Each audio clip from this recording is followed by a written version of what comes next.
Salam hörmətli və dəyərli izləyicilərimiz, bu göstərək dolanışlarımız Uğur marşrutu son yaxınlığında bir qrup ərazide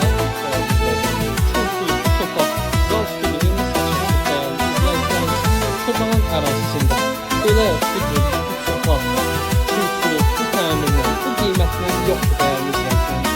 Bu hava marşrutu aksesuarlar, bu şey var. Evimiz daha soyuşur, kameralar, hər bir şey qaydasında dəyərli izləyicilərimiz.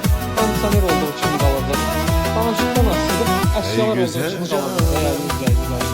Yazılğanda aslan, yaşlı əmnəsən, sevgisi arman, düğün kışında, çox münasib, bayqaq gəldimdən, tonu domal dən, qiymətlə bağlı komment bölməsində yaza bilərsiniz, əlaqə nömrəmizdə səhifəmizdə var. gözlərin gülmən, qarra ey cana,